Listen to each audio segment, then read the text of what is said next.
नमस्कार दोस्तों, स्वागत है आपका लर्न 24/7 में। हम आपके साथ उपस्थित हैं वर्ल्ड मैपिंग सीरीज का 5वां वीडियो लेकर के, जो कि रूस देश के बारे में। रूस का भू राजनीतिक विस्तार काफ़ी व्यापक होने की वजह से हमें इसे अलग से अध्ययन करने की ज़रूरत है। रूस को पूर्व में USSR नाम से जाना जाता था, जिसका फुल फॉर्म है union of Soviet socialist Republic, जो कि मार्क्सवादी विचारधारा पर स्थापित होने वाला पहला कम्युनिस्ट देश था, जिसकी स्थापना 1922 में हुई और 1991 में शीत युद्ध की समाप्ति के साथ इसका विघटन हो गया। शीत युद्ध जो था वह यूनाइटेड स्टेट्स ऑफ अमेरिका और USSR के मध्य चल रहा था। USSR के विघटन के बाद यह जो है रूस, जो कि सबसे बड़ा हिस्सा था, प्लस 14 अन्य देशों में बट गया। तो सबसे पहले इससे देखते हैं कौन कौन से इसके 14 देश बने इससे निकल करके। सबसे पहले तो ये बाल्टिक कंट्रीज हो गए, ठीक है। बाल्टिक सी के तट पर स्थित ये देश है, एस्टोनिया, लाटविया और लिथुआनिया। देखिए इसकी स्थिति आप मैप में देखते जाइए, एस्टोनिया, लाटविया और लिथुआनिया। यह है कैलिनिनग्राड, जो कि रूस का हिस्सा है, ठीक है, जो कि बाल्टिक सी के तट पर स्थित है। उसके बाद से बेलारूस, मोल्डोवा यहाँ पर देख रहे होंगे, और यूक्रेन में ही आपको एक स्थान दिखाई दे रहा होगा जिसका नाम है क्रीमिया, ठीक है, CRIEA, क्रीमिया, जो कि ब्लैक सी के अंतर्गत है। और इस भाग को लेकर के यूक्रेन और रूस के मध्य विवाद है। जॉर्जिया और रूस की सीमा पर एक पर्वत है जिसे कॉकेसस पर्वत कहा जाता है। इस कॉकेसस पर्वत पर स्थित माउंट एल्ब्रूस, जो कि पूरे यूरोप का सबसे ऊंचा पर्वत है। तो ये तीनों देख लेते हैं, जॉर्जिया, आर्मेनिया और अजरबैजान, ठीक है। अब उसके बाद से स्थान वाले देश मिल जाएंगे। ये हो गया 3, 3, 6, 3, 9 और 5 जो है स्थान वाले नाम के, कजाकिस्तान, उज्बेकिस्तान, तुर्कमेनिस्तान, ताजिकिस्तान और किर्गिस्तान, ठीक है। चलिए अब इसके फिजिकल पार्ट्स को देख लेते हैं, जिसमें सबसे पहले वाटर बॉडीज को देख लेते हैं। यहाँ पे इसके दक्षिणी हिस्से में, रूस के दक्षिणी हिस्से में कैस्पियन सी दिख रहा है, यहाँ पे ब्लैक सी दिख रहा है, ठीक है, ब्लैक सी। ये है अजो सी, ठीक है, अजो सी। ये हो गया बाल्टिक सी, और बाल्टिक सी में ये जो हिस्सा है इसे बोलते हैं गल्फ ऑफ फिनलैंड। इसी गल्फ ऑफ फिनलैंड के तट पर ही है सेंट पीटर्सबर्ग, ठीक है। उसके बाद से यहाँ पर व्हाइट सी, फिर बैरेंट्स सी, फिर उसके बाद से कारा सी, लाप्टेव सी, ईस्ट साइबेरियन सी और चुक्ची सी, ठीक है। जो है ये जो है आर्कटिक ओशन के हिस्से हैं। उसके बाद से पैसिफिक ओशन के तट पर कौन सा है, सी ऑफ ओखोटस्क और सी ऑफ जापान, जिसे ईस्ट सी भी कहा जाता है। अब इसी के साथ साथ देख लेते हैं कुछ लेक्स हैं।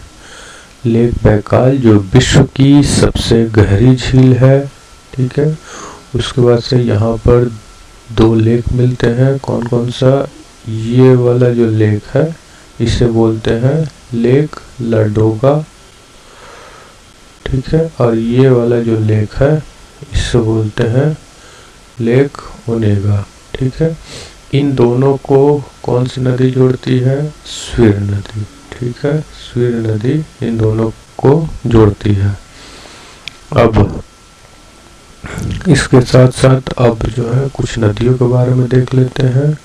सबसे पहले तो वोल्गा नदी रूस की सबसे लंबी नदी है, रूस की सबसे लंबी नदी वोल्गा, ठीक है। और इसका निकास होता है कैस्पियन सी में। कैस्पियन सी में जहाँ निकास होता है वहाँ पर एक डेल्टा का निर्माण करती है। उस डेल्टा को सेकंड बाकू कहा जाता है, क्योंकि यह खनिज तेल के भंडार की दृष्टि से काफ़ी महत्वपूर्ण है। और बाकू जो है अजरबैजान की राजधानी है, ठीक है।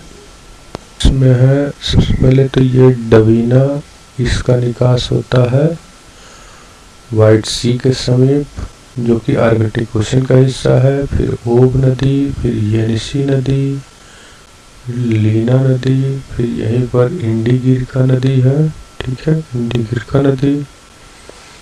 यहाँ पर एक नदी गिरती है जिसका नाम है कोलियामा नदी। और उसके बाद से यहाँ पर आमूर नदी, जो कि रूस और चीन के मध्य सीमा बनाती है। फिर यहाँ पर आपको एक नदी दिखाई दे रही होगी, यूराल माउंटेन से निकलती है और कुछ दूर तक यूरोप और एशिया के मध्य कुछ दूर तक सीमा बनाती है। चलिए अब इसके कुछ इम्पोर्टेंट सिटीज को देख लेते हैं। देखिए सबसे पहले तो है सेंट पीटर्सबर्ग। सेंट पीटर्सबर्ग जो है बाल्टिक सी के गल्फ ऑफ फिनलैंड के तट पर स्थित है। सेंट पीटर्सबर्ग, जिसे लेनिनग्राड कहा जाता है, प्राचीन समय में इसे लेनिनग्राड कहा जाता था।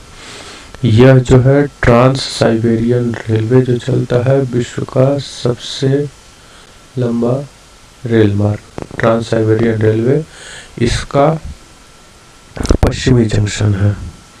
और यह यूरोप का दूसरा सबसे पॉपुलेशन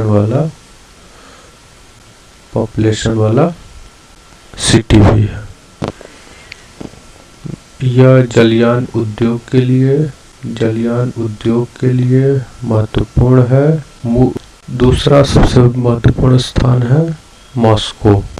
मॉस्को जो है रूस की राजधानी है। उसके साथ साथ यह सबसे अधिक जनसंख्या वाला शहर है। सबसे अधिक जनसंख्या वाला शहर होने के साथ साथ यहाँ पर वस्त्र उद्योग भी काफ़ी महत्वपूर्ण है। लेकिन अन्य उद्योग के स्थापित होने के बाद से यहाँ पर जो इवानोवो जो शहर है, वहाँ पर वस्त्र उद्योग विस्थापित हो गया है, ठीक है। विकेंद्रीकरण होकर के वस्त्र उद्योग का विकास इवानोवो में हो गया है। इससे इवानोवो को रूस का मैनचेस्टर कहते हैं, ठीक है। रूस का मैनचेस्टर इवानोवो है। यहीं पर आपको रूस के मॉस्को के दक्षिण में एक स्थान है टूला, ठीक है।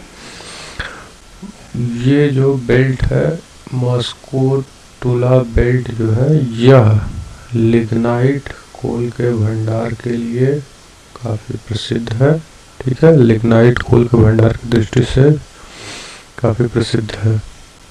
एशिया वाले हिस्से में आपको दिखाई दे रहा होगा येकाटेरिनबर्ग, जो कि यूराल माउंटेन के पश्चिम में है। और यहाँ पे आपको यूराल नदी दिखाई दे रही होगी, जो कि सीमा बनाती है यूरोप और एशिया के मध्य, ठीक है।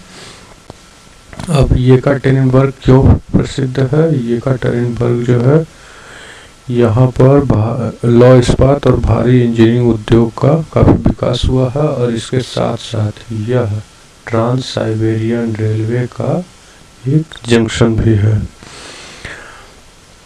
इसके आगे बढ़ते हैं, नोवोसिबिर्स्क आता है। नोवोसिबिर्स्क भी जो है यह ट्रांस साइबेरियन रेलवे का जंक्शन है। और इसके साथ साथ इसे साइबेरिया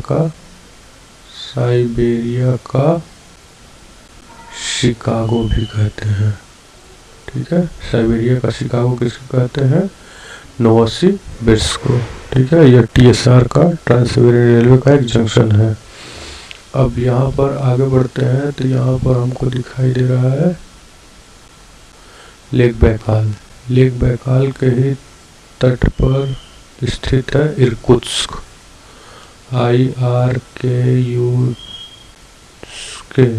इरकुत्स्क। इरकुत्स्क जो है वो भी किसका, ट्रांस साइबेरियन रेलवे का एक जंक्शन है, ठीक है। और पता ही है बैकाल झील जो है विश्व की सबसे गहरी झील है। इसके बाद जब आगे बढ़ते हैं तो हमको मिलता है इम्पोर्टेंट इसका स्थान है व्लादिवोस्टोक। व्लादिवोस्टोक जो है TSR का, ट्रांस साइबेरियन रेलवे का कौन सा जंक्शन है, पूर्वी जंक्शन है, ठीक है। और यहाँ पर भी जलयान उद्योग, ठीक है, जलयान उद्योग प्लस कागज प्लस माचिस, ठीक है, कागज प्लस माचिस उद्योग काफी प्रसिद्ध है। अब तो इसके कुछ इम्पोर्टेंट पेनिनसुला को देख लेते हैं। एक तो यहाँ पर मुरमांस्क दिख रहा है, ठीक है, यह मुरमांस्क बंदरगाह, यह जो मुरमांस्क बंदरगाह है यह जिस पेनिनसुला पर है इसको बोला जाता है कोला, ठीक है। कोला पेनिनसुला पर कौन सा है, मुरमांस्क बंदरगाह। उच्च अक्षांशीय विस्तार में स्थापित होने के बावजूद भी जो कि ये आर्कटिक वृत्त गुजर रहा है, ये आर्कटिक वृत्त के उत्तर में स्थित है।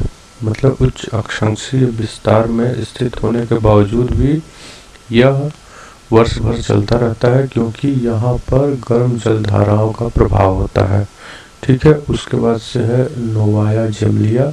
नोवाया जेमलिया इसलिए प्रसिद्ध है क्योंकि यहाँ पर रूस जो है न्यूक्लियर टेस्टिंग करता है, ठीक है। उसके बाद से हम देखते हैं यहाँ पर है चुक्ची पेनिनसुला और यहाँ पर है अलास्का, दोनों के मध्य में है बेरिंग सी, ठीक है। यहाँ पर हो गया ये कामचटका पेनिनसुला, यह भी काफ़ी महत्वपूर्ण है। यहाँ पर क्यूराइल आइलैंड, ठीक है।